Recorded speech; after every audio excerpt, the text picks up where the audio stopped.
Okay, here's the process for creating a GPU droplet. This is the AMD Developer Cloud. If you haven't created an account, you can go ahead and do that. It's through DigitalOcean.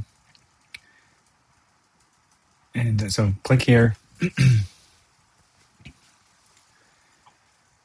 you don't already have a droplet, click there to create a new one. Right now, this is sufficient for what we need, MI300X. These are quick start packages with different downloads. We're just going to start with the ROCm software and build on top of that so that we can see what specifically we need. You can also add an SSH key to communicate via terminal. Makes it really easy to run commands. If you don't have one, just add an SSH key here using your machine and click on Create GPU Droplet. Just make sure you're ready to go so that you're efficient with your $2 an hour billing. So this will take a few minutes, and we'll just wait for that to finish creating. Take about 2 minutes and sometimes up to another 5 to 10 minutes for the GPU to actually be ready for you to start communicating with it and open up your Jupyter notebook. So let's give that a little bit of time. The droplet was created. It's now active. We can use this IP address here to log into the host via SSH. So just bring up a terminal window.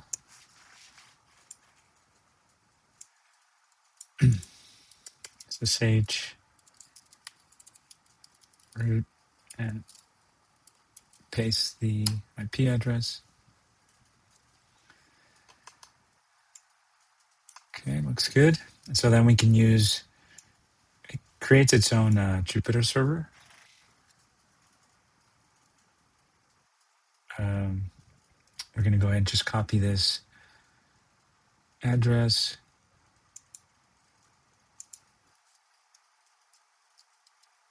Plug it into a browser. Okay, then we can go back in.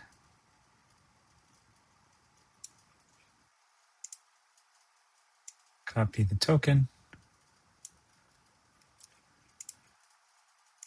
Paste it and log in.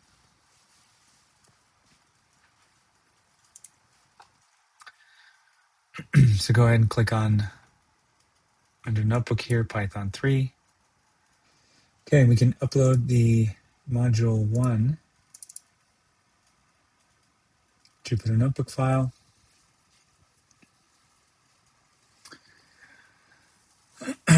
And we essentially just need to import libraries, download different things to make sure that the GPU image is in the state that we need to be able to later run everything we need, train the model, and then use the model.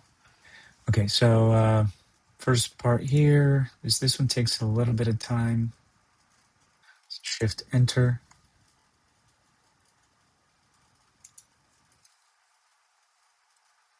I think this is the one that takes a little longer. Yeah, it'll take a few minutes. It's just downloading the PyTorch, which is a slightly larger file. It'll take a little bit of time. So give that a few minutes. PyTorch was installed. Just real quick, I forgot to mention. So this that I ran, these are all the parameters that we'll use in this Jupyter notebook. Just make sure to run that first. Okay, PyTorch.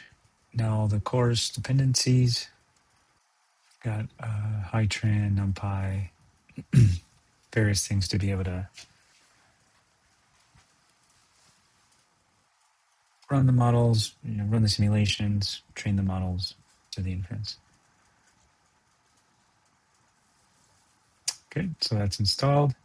And then we'll run this to just set up a structure of directories so that we can keep things organized.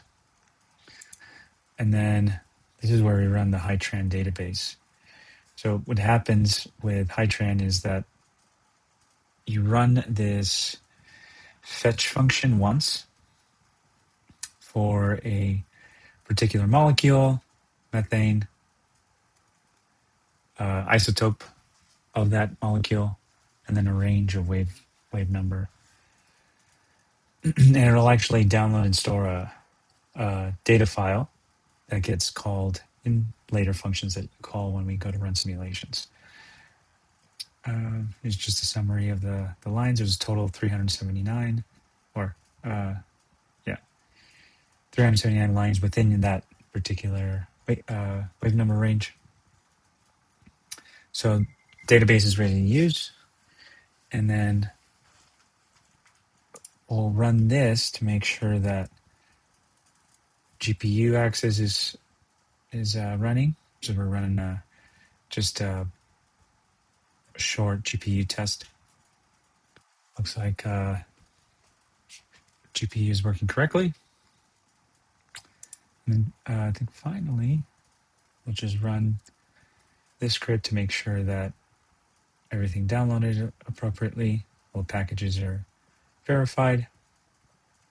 And this is just a quick summary of what we've done here. And just some notes on Hitran and how we use the parameters that we downloaded to run a simulation. We'll go into much detail on that in the next few videos. And so this is kind of just get a setup for, okay, creating the GPU droplet, making sure that everything is in place on the image, so that, and just to kind of explain a little bit the way this works is there's the host, which is what we're using the droplet for. And within that host, we create a Docker. So that Docker contains the Jupyter, the PyTorch, Jupyter Lab information, and all this data. So because it costs money to run the droplet, we get all that loaded onto the Docker, get it ready for the next few modules, and then we don't want, well, before, to make sure that when we shut this down and that we don't keep accumulating billing charges, we want to destroy it. But before we do that, we want to create a snapshot. So go to Backups and Snapshots tab here, take a snapshot, and just name it something helpful. Let me give it today's date. And let's see.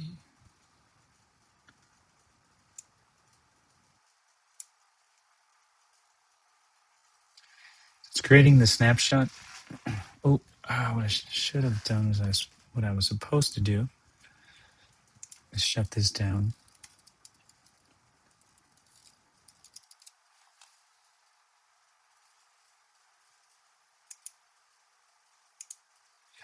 Probably not happy. Anyway, take the power this off, and then take the snapshot. Hopefully that didn't create any problems for this creating the snapshot. But we'll check. The idea is to create the snapshot when you're done running the GPU or using the GPU.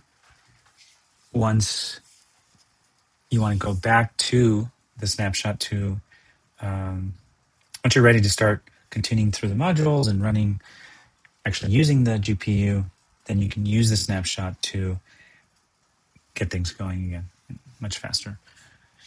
So we'll give that a moment to finish. Okay, now that the snapshot is created, we can go ahead and go back here to GPU droplets. Make sure we destroy that one. Copy and paste. Okay, so we're back to having no droplets. And what we can do, just to convince ourselves that we're ready to go, and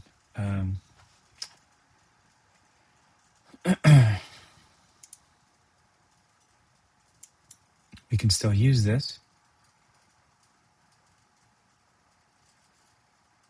Let's go back to creating a droplet again. For example, this would be the case where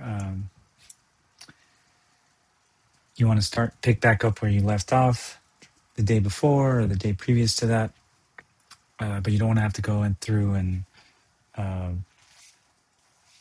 start from scratch where you started. So you create the new droplet. So we'll give it a few minutes here to finish creating.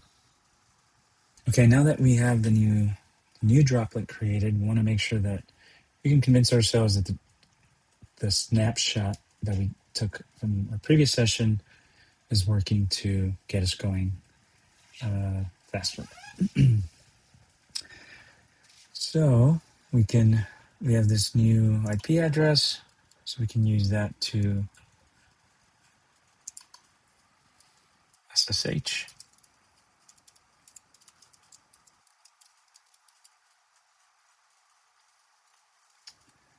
All right. Let's log in using this URL.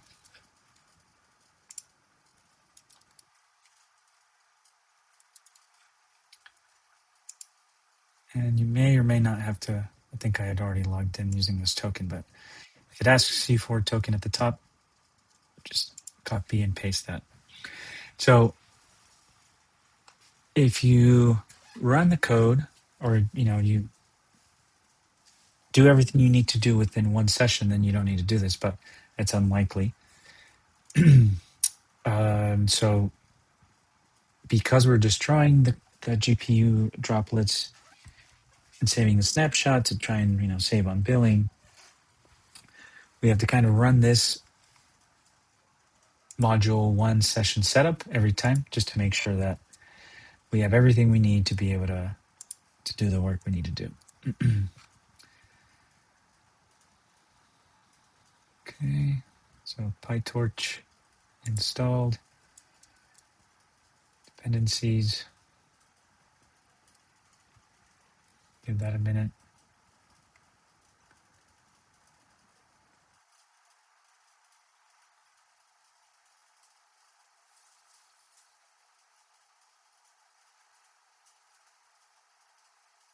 All right, all dependencies installed.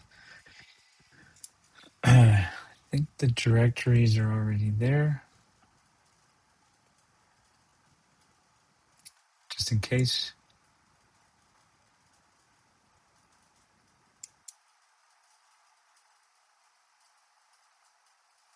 And then to set up the iTran database. So this again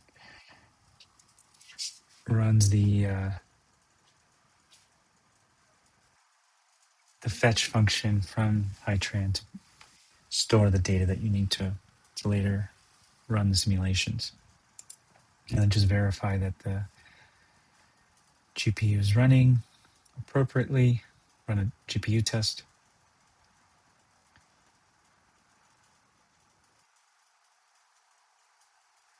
GPU is working correctly,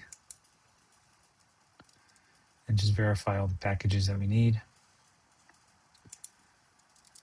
And you can run that just to confirm what we've done. So this is the first time trying this, so might be able to streamline this a little bit better in the future. But for now, you'll need to run this first session setup, so that then you could go to, for example, module 3 and start running the code there. All right, so that takes us in the next one. We'll talk a little bit about spectroscopy and the fundamentals and how we'll use that to start creating absorbance models and then detector signals. Thanks.